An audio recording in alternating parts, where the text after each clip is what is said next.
અત્યારે હાલમાં આવી મોટી ખબર, હવામાન વિભાગ દ્વારા વરસાદને લઈને આગાહી કરવામાં આવી છે. આજે 9મી જુલાઈએ રાજ્યના મોટા ભાગના જિલ્લાઓમાં વરસાદની આગાહી કરવામાં આવી છે.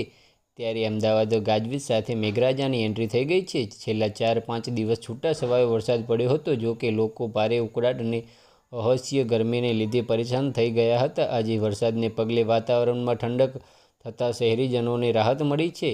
અમદાવાદની સાથે સુરત, અમરેલી, જાફરાબાદ, જામનગર, ખેડા, રાજુલા પંથકમાં ધોધમાર વરસાદ શરૂ થઈ ગયો છે. હજુ આગામી 2 દિવસ ઉત્તરાખંડ, મધ્ય ગુજરાત, દક્ષિણ ગુજરાત અને સૌરાષ્ટ્રના મોટા ભાગના સ્થળો પર ગાજવીજ સાથે મધ્ય વરસાદની શક્યતા વ્યક્ત કરવામાં આવી છે.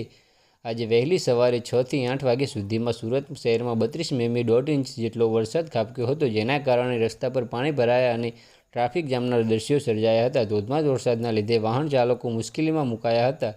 વહેલી સવારથી મેઘમહેર થતાં ઓફિસ જવા નીકળેલા લોકો અટવાઈ ગયા હતા.